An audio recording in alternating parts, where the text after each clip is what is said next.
Welcome back to Locked On Blue Jays. Well, we were able to get the series 2-1, but weren't able to get the sweep once again.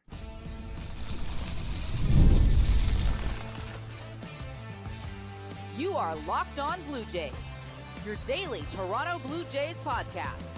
Part of the Locked On Podcast Network, your team every day. Welcome back to Locked On Blue Jays. Thank you for making Locked On Blue Jays your first listen every day. We are free and available wherever you get your podcast and on YouTube. Part of the Locked On Podcast Network, your team every day. From brakes to exhaust kits and beyond, eBay Motors has over 122 million parts to keep your ride or die alive with all the parts that you need at the prices you want. It's easy to bring home that big win. Keep your ride or die alive at ebaymotors.com. Eligible items only. Exclusions apply. eBay guaranteed fit only available to U.S. customers.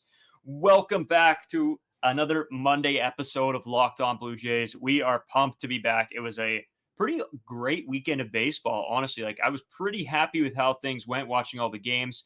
But before we get into everything, make sure you guys follow us on Twitter, Braden5Duwasco, Carter First 2. We'll have some updates and stuff on there as well. You can check out our Instagram and TikTok at Locked On Blue Jays. And then drop a subscription here on YouTube if you're watching. Appreciate you guys watching on wherever you watch. But if you're on YouTube, subscriptions really help. And I think it was a good, going back to Friday's episode, Carter's, before we get into the games, the whole Christian Yelich signing started a little bit of debate. And we noticed that I think we were the first ones to really break it down. And because there was a lot of fan reception on it. And I think we were the first ones to really sort of break it down from a fan perspective. And then it started to sort of pick up some traction with other podcasts and media outlets as well. And like we said, we try to bring you guys information, whatever we find interesting. We thought it was very strange that this was going on sort of all over Twitter and other social media. So Carter, did you find that cool too? Just having sort of everybody else pick it up sort of after we did? It was good on your behalf of picking it up first. Yeah, I mean, it started from spring training. There was talks about Willie Adames, just a bunch of different Brewers trades that fans were thinking of, perspective of that it could happen throughout the season. And then apparently the Brewers think they can revive Alek Manoah's career. That's another thing that's why that Christian Yelich is being linked to this deal, because they think Alek Manoah, they can get him back to 2022 form, bring out that Cy Young candidate in him that he may or may not still have. So yeah, it's nice to see that there's some debates going on. Is it realistic? Probably not. If you're going to trade Alek Manoah for Christian Yelich, as a Blue Jays fan, I'm taking that a million times out of a million. That would be one of the worst trades I've ever seen if they accepted that, especially if it was straight up. But it was nice to engage in some debate with the fans, whether they agreed or disagreed with what we were talking about. Yeah, and I think that's the good thing with a podcast like ours sometimes is that we it's open. We're here 5 days a week, so we're open to be able to have these discussions and what we see from other fans, we want to talk about. We want to give our 2 cents. It's like us going off on somebody on Twitter instead of doing that. Oh, we have a podcast to do that on here. So that's what makes it sort of fun. It doesn't have to always be serious and hard hitting news. It can be those trade speculations and what fans are dreaming up or whatever. So that's the cool part. And that's why we really hope that you guys like some of those episodes. It's usually on off days that we decide to do a little bit more out there things. And we have fun with it. It sort of keeps it interesting for us and probably the same for you guys listening. But getting into the games this weekend, Carter, the Blue Jays defeat the Padres 5-1 on Friday. Saturday, they get a 5-2 victory as well, scoring some runs. It looks good. Going into Sunday, I think everybody had some hopes on trying to get the sweep after we sort of had it taken from us against the Yankees. But the boys were not able to come out and get this sweep either. So I want to start the conversation off just in a general term to you. Does it concern you that we aren't able to put these series to bed, that we can't get these sweeps? I'm going to say no. I'm taking a series win 100 times out of 100. You're taking 2 out of 3 against the Padres. That's a series win. It is a series win, but that's a win in my books. Yeah, you do want the sweep. That game 3 definitely had me pulling out some of my hairs, just the way we were giving up runs. The way the Padres seemed to be scoring on us was definitely frustrating. But 2 out of 3, no matter who you're playing against, I'm going to take that every single time. Again, it would be nice to finish off these series. Obviously, a sweep is huge for the standings. That's how you do games back on your divisional opponents. But again, it is early on. You do want them to sweep, but I'm not overly worried about the Toronto Blue Jays' lack of sweeping series. So they're going to continue to win series and just lose the last game. I'd be okay with that. I'd rather them lose the first game, because one thing I'm finding is that they're losing the last game of every series. And even though we're winning the series, it leaves a bad taste in your mouth when you see a Blue Jays lackluster effort, and then you're stuck with that for a full day until we get Kansas City tomorrow. Yeah, I always bring this up. I think in any sport, and maybe baseball is, I don't want to say it's an exception to this, but sometimes it is, and that's momentum. I think in a playoff series it's different, but just in a season series, um, I don't know. Like, to me, I would think that you'd want to carry that momentum over. You said about winning that game three, winning that final game. Even if you happen to lose the first one or the second one, that game three sort of takes you into the next series. But it seems like baseball's a little bit different, right? If it was hockey and you had to play a team 3 times in a row, and then you say you lose the last one, then you have to go play somebody else after that, you don't get to that momentum carryover. I think baseball's a little bit different. I think it's a little bit more day to day. So are you with me that maybe momentum doesn't matter as much during the regular season when you're talking about going from one series to the next? I would say winning streaks. If you're on a big winning streak, I think that's where you have momentum. But as for just like winning series, stuff like that, winning the last game, I don't think that overly matters. Maybe it would matter if it's a big travel day. So you got to sit in the plane with all the boys, and then you're kind of sulking about your loss. But the good thing about baseball is that you're playing every day. You move on very quickly. There's no Yeah. point of dwelling on the past, because in less than 24 hours, you're going to be playing another 9-inning game. So you got to move on quickly. You got to just focus on the next day, focus on the grind. Long season. There's no point on dwelling on the shortcomings that you're going to have and inevitably throughout the season. Yeah, so you know what? We talk about momentum, and one guy that I think was able to carry over his momentum was Yariel Rodriguez. He looked very good. I'll give his stat line here quick. 4 innings pitched, 3 hits given up, 1 earned run, 7 strikeouts, 1 walk, and 1 home run. Uh, Overall, I really liked his day. I mean, it was just nice to see this guy that I think there was a couple question marks around really be able to go out and show what he can do. And obviously he's not maybe getting the longest leash of all time quite yet, because they're trying to, stretch him out and see what he can do, and sort of slow ramp him up. But just overall with Yariel Rodriguez, did you like sort of how he came out on Friday? Well, I mean, 83 pitches. He's definitely getting close to the ramp up stage. Bassitt only threw 93 this last start that he had. So he's definitely getting close to that ramp up. One thing that I've been liking about Yariel Rodriguez so far is that he is showing emotion when he's out there. Daulton Varsho makes an unbelievable catch at the wall, and Yariel Rodriguez is the first guy to throw him some fist bumps, throw him some claps, getting behind his boys, and he looks like a killer on the mound. This guy looks like a psychopath out there. Yeah. And that's the guy that I want on my team. It's awesome to see. This starting rotation is unbelievable. It might be the best in the league. Like the quality starts, the amount of depth we have, just time and time again with this starting rotation. If you have good starting pitching, you're going to have a chance to win every single game. And that's what our starters are doing right now. Blue Jays offense hasn't been amazing, hasn't been horrible in the last few games, scoring 4 or 5 runs. But if with the way this pitching is, like I've been saying on this podcast, you score 3, 4, 5 runs, you're going to have a chance to win pretty much every single game you play. Yeah, and you bring up the sort of the dog mentality that Yariel Rodriguez has, and it is nice. It's nice to see when Varsho makes that big catch. He turns around and shows the emotion that we're all feeling as well watching the game, and I think that's so huge. It shows that they really care about what they're doing, and can see past themselves into their teammates of when they do a good job. And I think that was sort of really really great from Yariel Rodriguez. I still get tongue twisted on that one.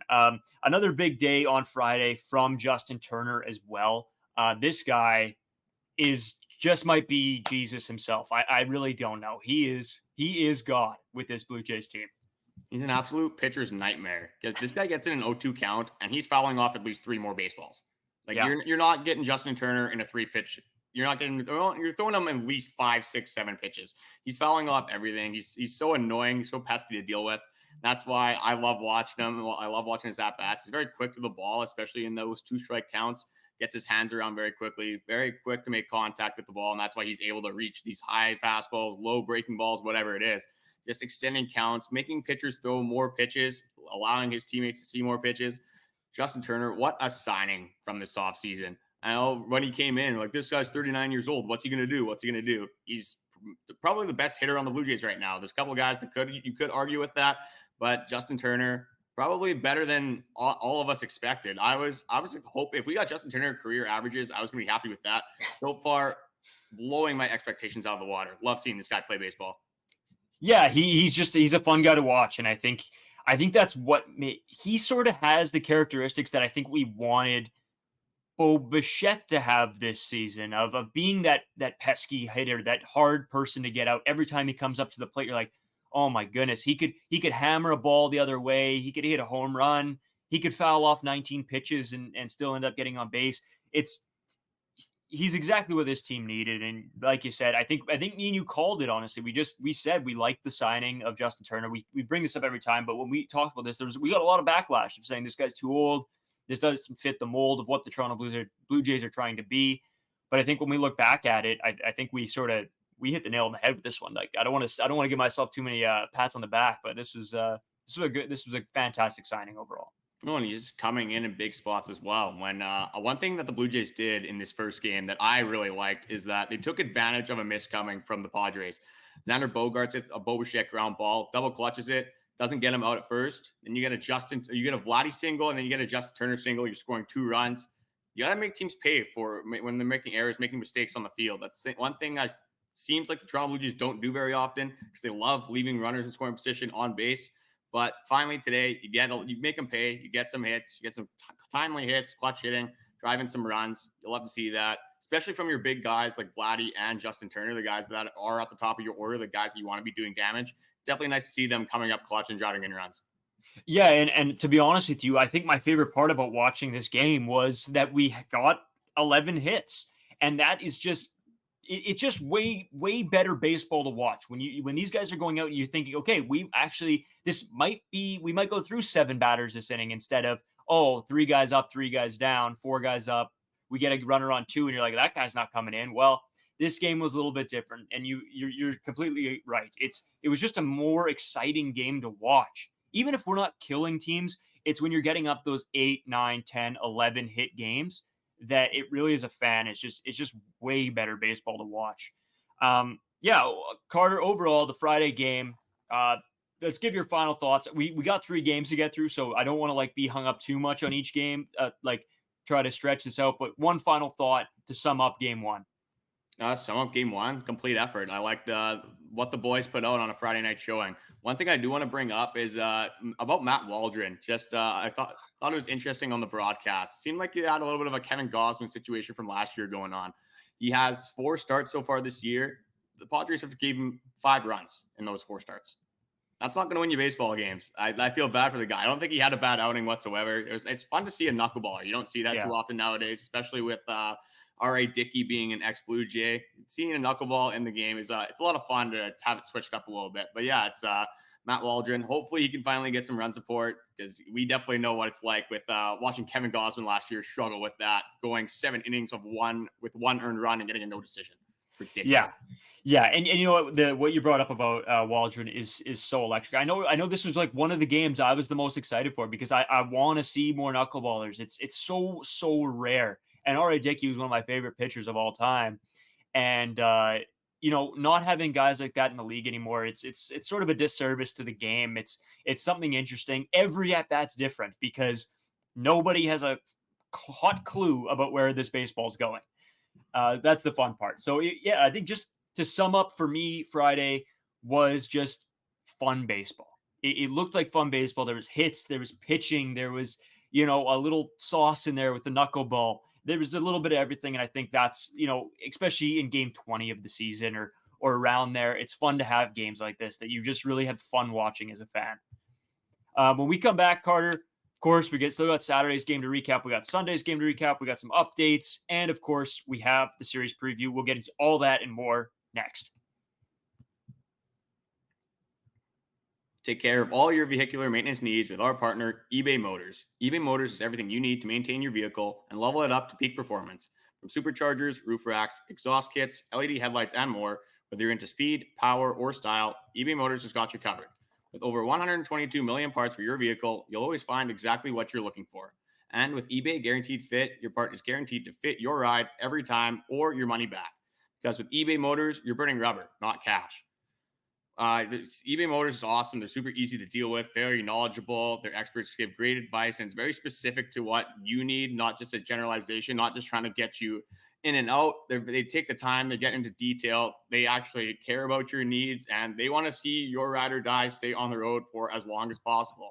Obviously, I've told this story on the podcast before about Brayton's Mini Cooper. Some vehicles like to be on the road. That one probably could have been put to bed a little bit earlier than it was, but EV Motors does give you the option to keep your ride or die on the road for maybe a little bit too long, maybe a little bit past its lifespan. But to keep your ride or die alive with eBay Motors, go to ebaymotors.com. Eligible items apply, exclusions apply. eBay Guarantee Fit, only available for U.S. customers. Today's episode also brought to you by Monopoly Go. Of course, you've heard of it. Everybody's heard of this game. It's been downloaded over 150 million times. It's a great mobile twist on classic Monopoly. You can play it anywhere, anytime, which is sort of the most fun thing I have. I've been actually checking the leaderboards the past couple days because we obviously have a locked on one that we all do together. And then me, Carter, and our other roommate Justin, we all are starting to play together as well. So I just checked. I'm on top. Sorry to tell you that, Carter. I did take over your top spot. But you can explore hundreds of Monopoly boards from Las Vegas to Camelot to the moon, all while ranking in a huge fortune. Charge rent on iconic properties, just like classic Monopoly. You can charge your friends rent as well, or you can go after their Monopoly money by pulling bank heists and taking wrecking balls to their landmarks. But my favorite part is the leaderboards. Like I said, I love keeping up to date. It's like fantasy baseball for me. I just keep checking it and checking it and checking it and hope that I get better. So go get yourself on the charts. Download Monopoly Go, now free on the App Store and Google Play.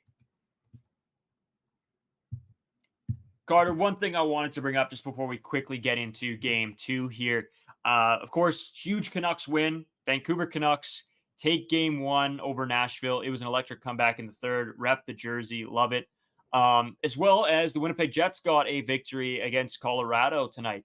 Or this would be yesterday, I guess. And honestly, Carter, I think as much as we talk about hockey and just the game itself, I think seeing what it's been doing for Winnipeg and, the community building, everybody coming together, I think sometimes that's what cities like this need. And honestly, with the Maple Leafs, being absolute bums, I hate to say that. Sorry for you Maple Leafs fans. I think the Blue Jays have that in them to, if they can go on a bit of a deep playoff run here, it's just instead of just bringing a city together, it could bring the whole country together. And I think that's something so awesome about baseball. And the one sort of outlier for the Blue Jays is that they are the only team in Canada. So everybody comes together. It's a great time. I'm really praying that they can somehow figure that out this year and bring everybody together. I think it'd be just an unbelievable time, especially now that we have this podcast. Oh, it's so unique because there's no other sports, there's no other teams that you have an entire country to rally behind you.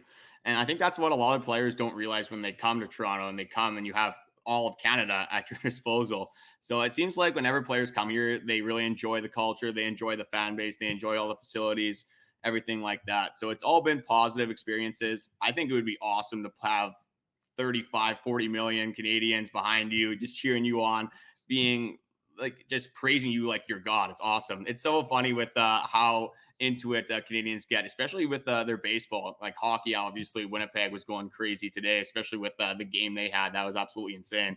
But yeah, hopefully the Blue Jays make the playoffs for one. Hopefully can actually win a few playoff games and maybe get the fans excited for a deep playoff run this season. Yeah, we'll have to see what happens. But if there's one guy that's going to have anything to say about a deep playoff run, that is going to be our boy, Jose Berrios. His 4th win of the season. The Blue Jays take a 5-2 victory on Saturday. And this was just a stellar outing from him. He gave up 5 hits, pitched 6 full innings, 2 walks, 6 strikeouts, no earned runs. This guy is just built different, Carter. I don't know if there's anybody I can't remember a time when somebody came out so dominant. Maybe Alek Manoah in that fantastic year that he had. But besides that, I mean, Kevin Gosman's always like that, but this just seems to be a whole different beast with Jose Berrios. Oh, just speaking of Alek Manoah in that 2022 year, I actually have a stat from that. So Jose Berrios has a 0.85 ERA, ridiculous. Fourth best in the league right now. Has the most wins in the league, most innings pitched in the league, 31.2. I think Zach Wheeler is a third of an inning behind him. So tough soak, Zach Wheeler. Not today, buddy. But Jose Berrios, 0.85 ERA through his first 5 starts, is the lowest in franchise history, passing Alek Manoah in 2022. He had a 1.45 ERA through 5 starts. So congrats to Jose Berrios for finally being on the same stage as Alek Manoah. Finally got to the point in his career where they can be in the same conversation. So congrats to him. Oh my God, that just upsets me. I mean, it's fantastic. Actually, that's so funny that you had that stat because we didn't talk about that beforehand. That wasn't known. I was just, just me as usual, just yapping, and that came out. So that's hilarious. Funny stat to have, but it just shows you how dominant he's being right now. And like I said, it's sort of like nothing we've seen before. And the nice part is that the Blue Jays were actually able to help him out here. The hitters were able to hit the baseball a little bit. I mean, not a ton of runs, but like I said for the last game, if you can get to that 8, 9, 10, 11 hit game, that is the difference maker. These 5, 6 hit games aren't going to win you ball games. As soon as you start to get up to the 8, 9, you're starting to get closer to where you need to be. Of course, they got 8 hits this game. Only 1 home run, of course, by our boy Daulton Varsho, who we have to give flowers to. He has been just electric the past week and a bit here. Just unbelievable. Carter, Daulton Varsho, I know you love talking about this guy, so I'm going to throw it to you. Yeah, game 2 just does it again. Another home run, 3-run bomb, first inning power. Just nice to get up early in the game. It's something that we don't see as Toronto Blue Jays fans. Getting any runs anytime in the game is usually a sight to see. Getting 3 runs in the first inning, I will take that. Daulton Varsho, the thing with this guy is that obviously so good defensively, one of the best defenders in the league. If you can get this guy to start hitting, even as an average league hitter, he's going to be an integral piece of this team. His defense it's tough when it's a team that's struggling so much for offense, and that team that's so defensively strong that kind of gets overlooked with Daulton Varsho. Like I've already said this podcast multiple times. I'm sure fans agree. We're kind of sick of defense. We'd rather sacrifice 1 or 2 errors a game if we could score more runs. But Daulton Varsho, he's going to be a key in this lineup. He's going to be a middle of the order bat, a lefty bat that hopefully can hit for power. He's leading the team in home runs. I believe he's either tied or now in the lead after today's game with Justin Turner for RBIs. So leading the team in a lot of offensive categories. Nice to see Daulton Varsho catching a little bit of a flame because, hitting both side home runs again. High fastball he hit out, I believe, in that game. Daulton Varsho, when this guy hits home runs, they're awesome to see. So hopefully he can continue this momentum throughout the season. Yeah, and again, I hate to give ourselves pat on the backs here, but we came out and we said that Daulton Varsho would be one of the biggest components to this team's success this season.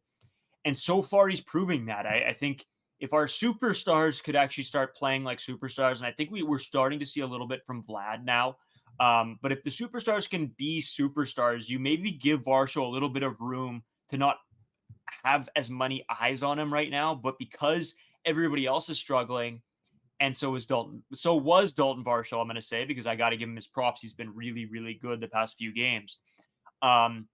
I think that's a huge component. He adds so much to this team. But in saying that, you still need Vlad to be Vlad. You still need Bo to be Bo, and you need Springer to start picking it up. I know I had him at the beginning of this season having sort of a disappointing season.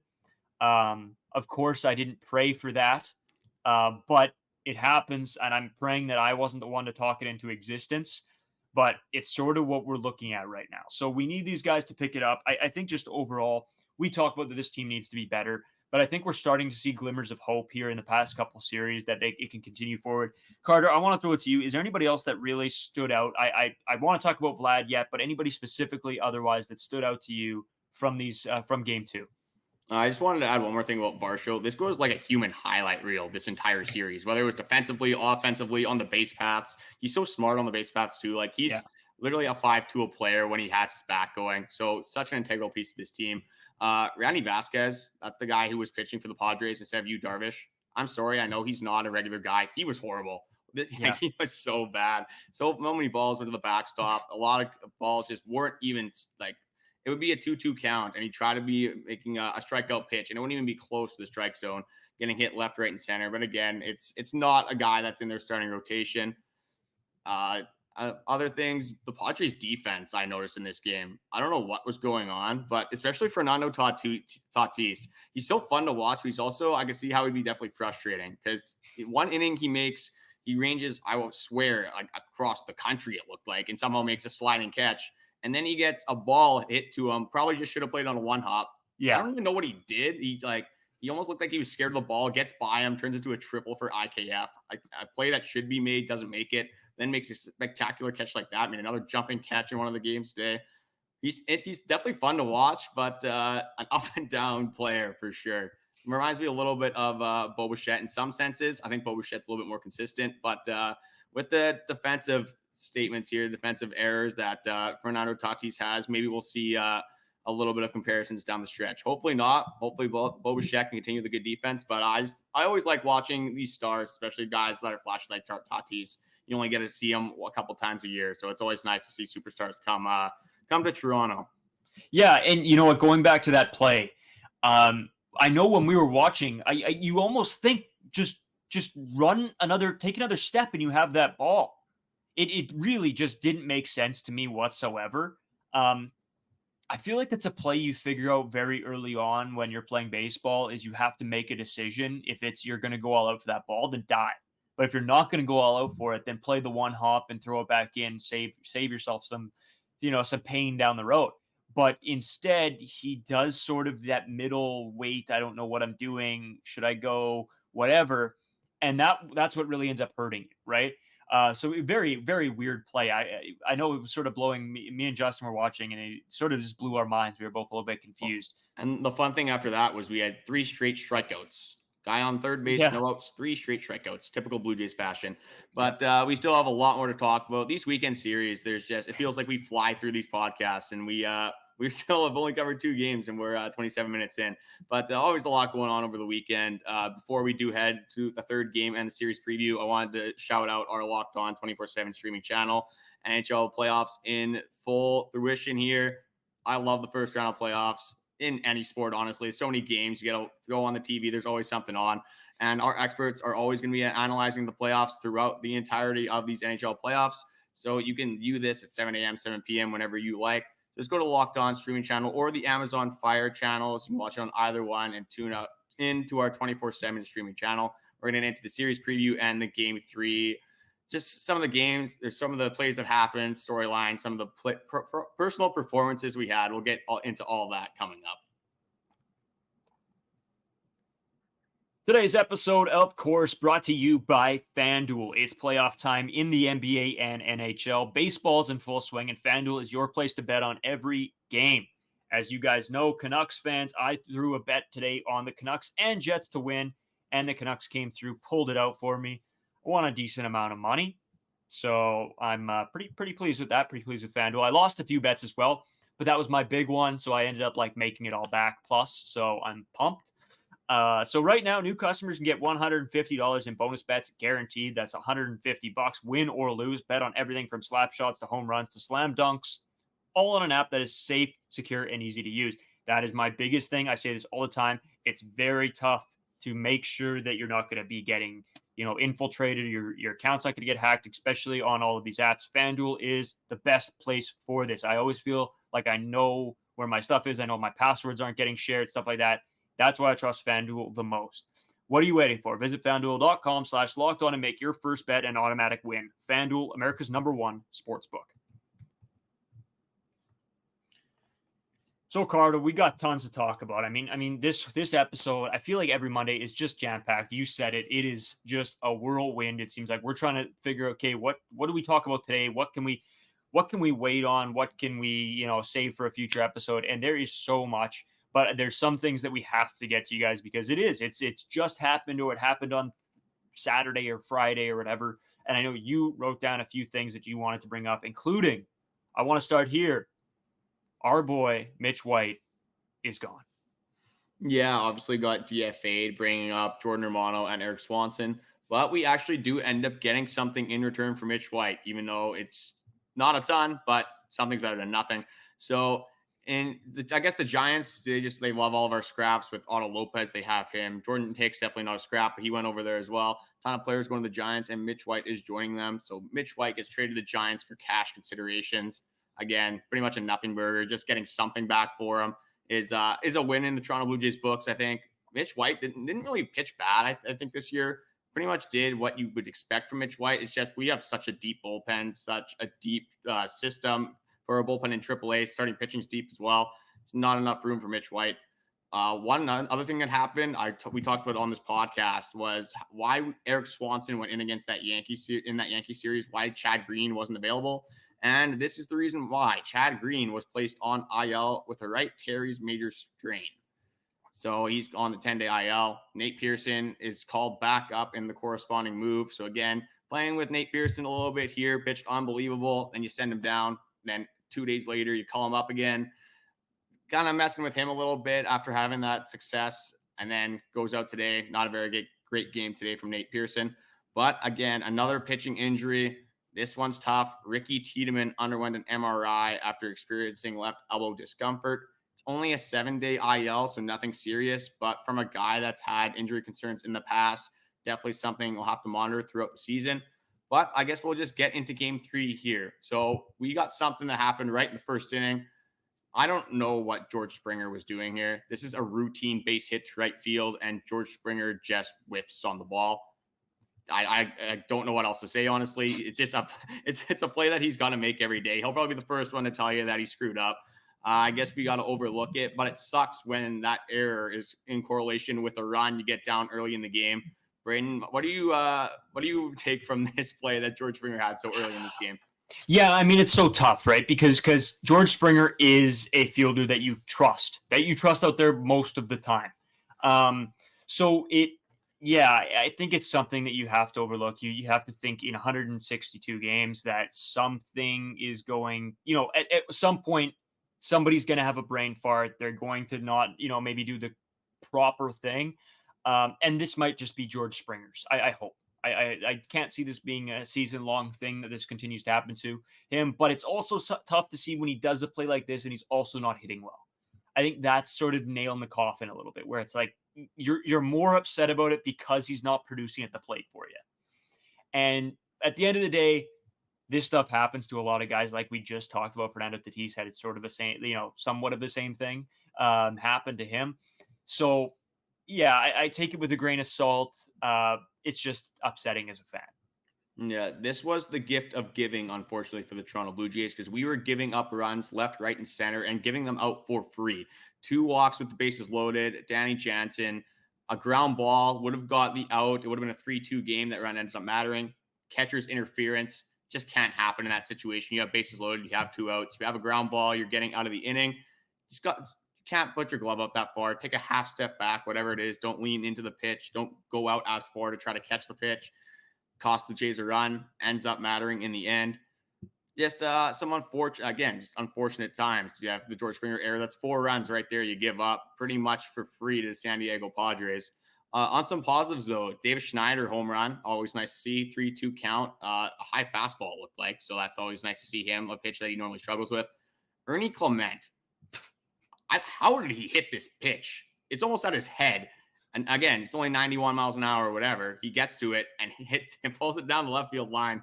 I don't know how he got to that pitch off of Musgrove, but I mean, we'll take it. What a swing from Ernie Clement. That was awesome.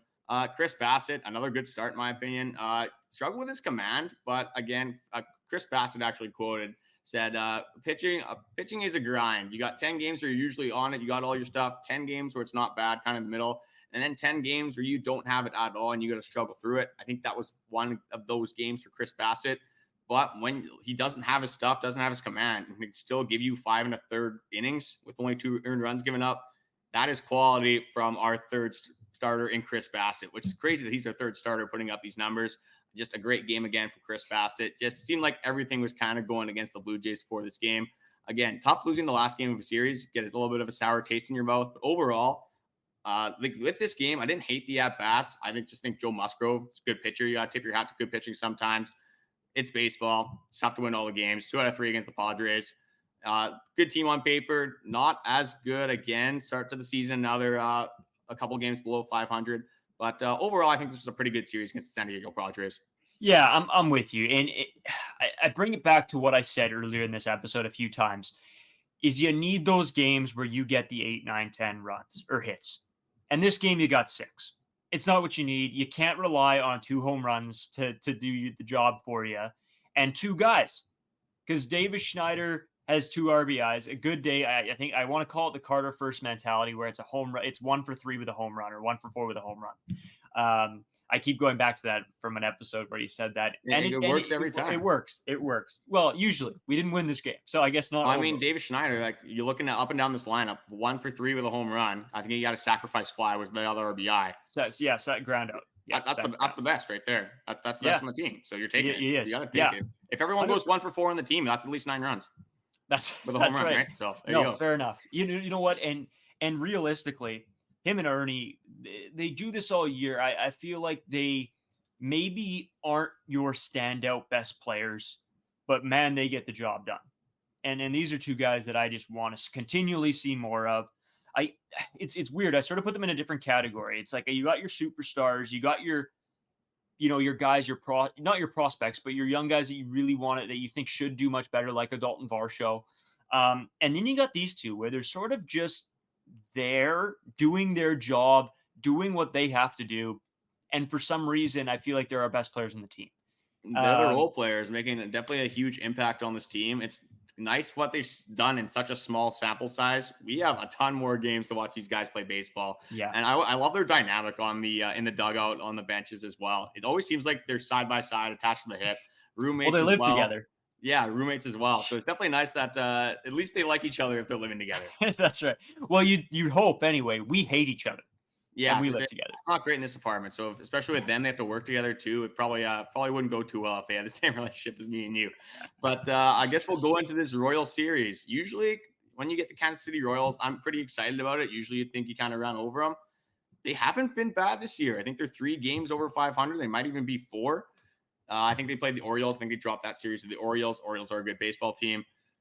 With this Royals team, Bobby Witt, he's disgusting. Another guy I love watching play baseball. Salvador Perez, I love watching him too. Again, not doing it exactly the same as he was doing it maybe 10 years ago, but always nice to see an old vet like that. And one guy that I'm excited to see is Cole Ragans on Thursday. A Jose Berrios Ragans matchup.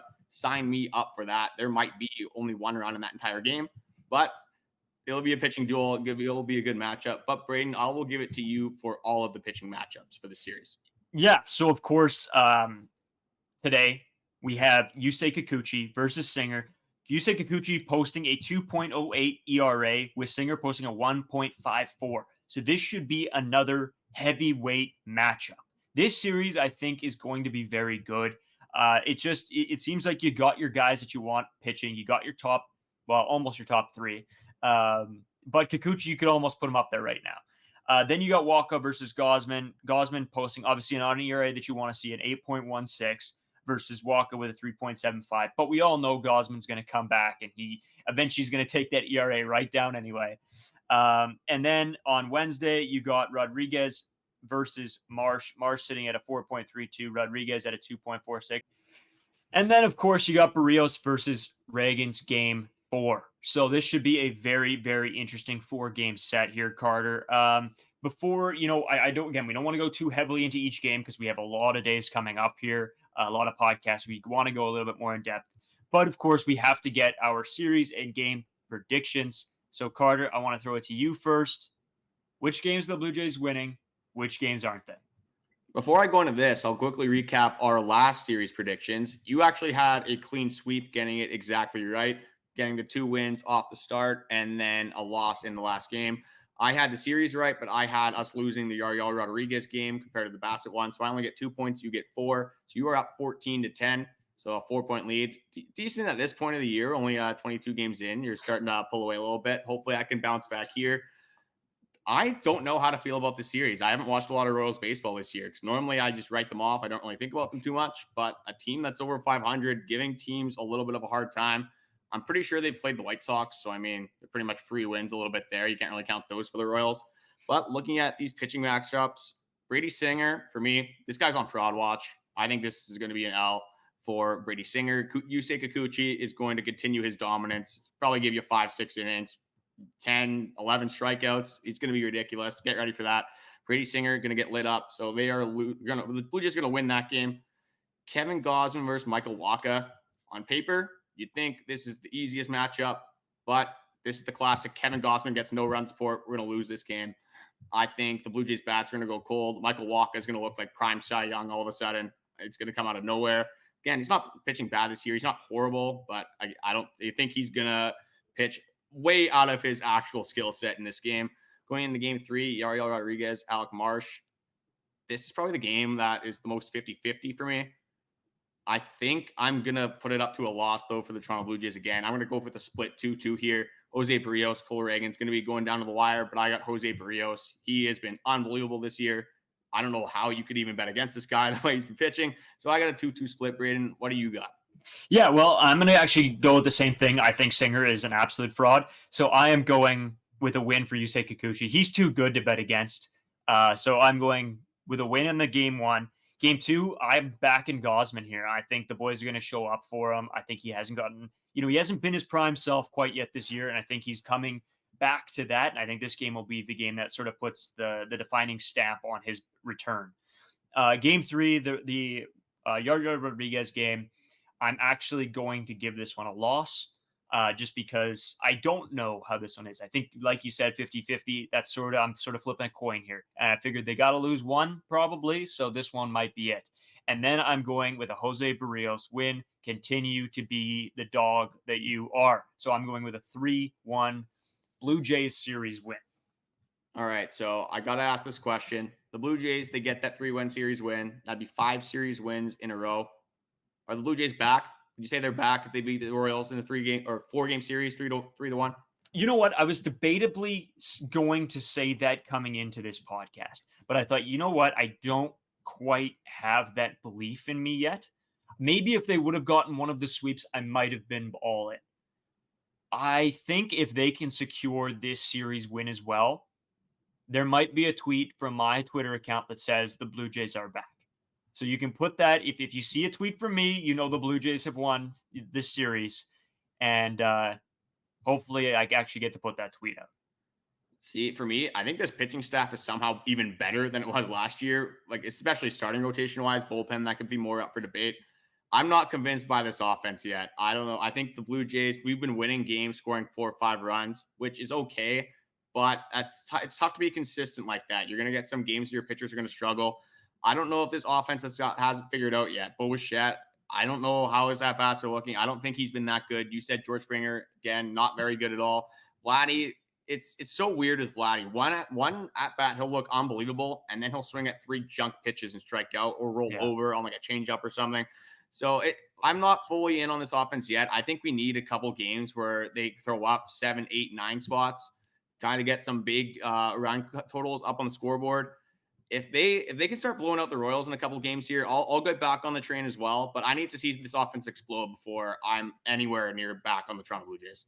Fair enough. That's I don't know how to feel. I you know what? And we go into this episode. I feel like every Monday we almost have the same conversation.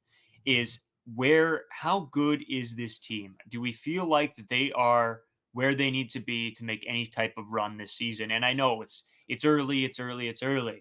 But it's never too early when you're seeing the same things over and over again. And I think some guys are breaking that cycle. I think Varsho's starting to look really good. I think Vladdy is, like you said, some games he looks good, some games he doesn't. I don't know how to feel. Bo Bichette doesn't look good. I'm not back on Bo Bichette. George Springer looks horrible. Honestly, like I'm not pulling punches. He looks terrible. Kevin Kiermaier has looked horrible up until, I don't know. He had a couple up-bats in this series where it was a little bit better. But but I'm not convinced yet. So there's a lot of question marks right now. But I think the biggest takeaway is good teams find ways to win. At the end of the day, good teams find ways to win. And this team has been finding ways to win. If it's with their pitching, if it's with dumb luck, they find ways to win. You got to be good to be lucky, and you got to be lucky to be good. So a little bit of me believes in this team. And I think it's wrong for us to completely write them off because they're proving us wrong. Well, just looking at this team from a broad perspective, you take a step back. We're 12-10. We're fourth in the AL East. We're only 3 games back of the division lead. Our offense has not played up to standard. Maybe this is standard. That's why it's a tough mental battle I always have, because I always want the Jays to score more runs. I want them to be better. But you look at an offense that has been mediocre at best for all of last season and a lot of the time throughout this season. It's tough for me to convince myself this offense does have the aspirations of being a top 10 offense in the MLB. But again, we can always just hope to be proven wrong. Baseball, it's a long series. It's a long season. We're only 22 games into a 162 game season. Can't really say too much about Bo Bichette. You can't make too many analysis right now because you have Matt Chapman last year, who looked like the greatest player in the history of the league and then was horrible after April. So you can't make season-long predictions and analysis based off 1 month of baseball. But saying that, the Toronto Blue Jays are winning games. They're winning series, 4 series in a row. You can't complain too much about the Toronto Blue Jays right now. Yeah, and you know what? I mean, we've been going on. I feel like Monday episodes, you can almost book it. It's going to be 45 minutes at this point. We try to keep it shorter because we know that realistically, I'm not sitting around listening to anybody for an hour and a half talk. Like the people who watch Joe Rogan consistently just blow my mind because I tried one time. It was 3 hours, and after like 20 minutes, I'm like, all right, I can't listen to this guy anymore. And I'm guessing a lot of you guys think that about us as well. It's like 45 minutes hits, and this is enough of these two. So no, I think it's more one-sided. They're like, oh, like we need Carter to talk more, but then Braden just gets yapping a little bit too much here, especially getting called out in the comments too. What are you talking? No, come on. That guy was so upset that we brought up the Christian Yelich thing, which was crazy. There's talk going on online, and you don't want a Blue Jays podcast by Blue Jays fans to talk about one of the biggest speculations on Twitter about the Blue Jays. Like, what are you talking about, guy? So I just told him, I was like, stop yapping. And I think we addressed it right away with like, hey, this is rumors. It's not confirmed at all. It's just something that's speculation, whatever. But I mean, it's always fun to speculate about these big trades anyway. I would love to speculate about Mike Trout coming to the Toronto Blue Jays. It's going to happen. Probably not. But free Mike Trout from the Angels because, my God, that team is horrendous. But I just wanted to say thank you guys for watching. We have noticed that I think it's at 69% of you guys now. It is getting a little bit better day by day, but 69% of you guys are not subscribed. You guys are tuning into these episodes every day to support us, to digest your Blue Jays content. You might as well subscribe. Helps us out a ton, and we definitely appreciate it. Before we do head out, just want to throw it over to our Locked On 24/7 streaming channel one more time. 6 a.m., 6 p.m., whenever you want to tune in to that channel, or you can go to the Amazon Fire TV channels or on our YouTube 24/7. Perfect opportunity to check that out. Big series for the Royals here. Hopefully, we can put some separation in the standings. Hopefully, we get some help from outside of the AL East, beating up on some AL East teams. I know you were already saying this. You wanted to start looking at the standings, a little bit of the playoff picture. I think that was a little bit ridiculous. Not playoff picture, but where are we sitting? Come on, throwing that at me right now. It's never too early. I'm looking at our subscribers right now, all right? It's never too early to look at the standings here. And as we know, as Toronto Blue Jays fans, every game matters. And it could be one game that ends up screwing you over in the end. But Braden, do you have anything else to add for this episode?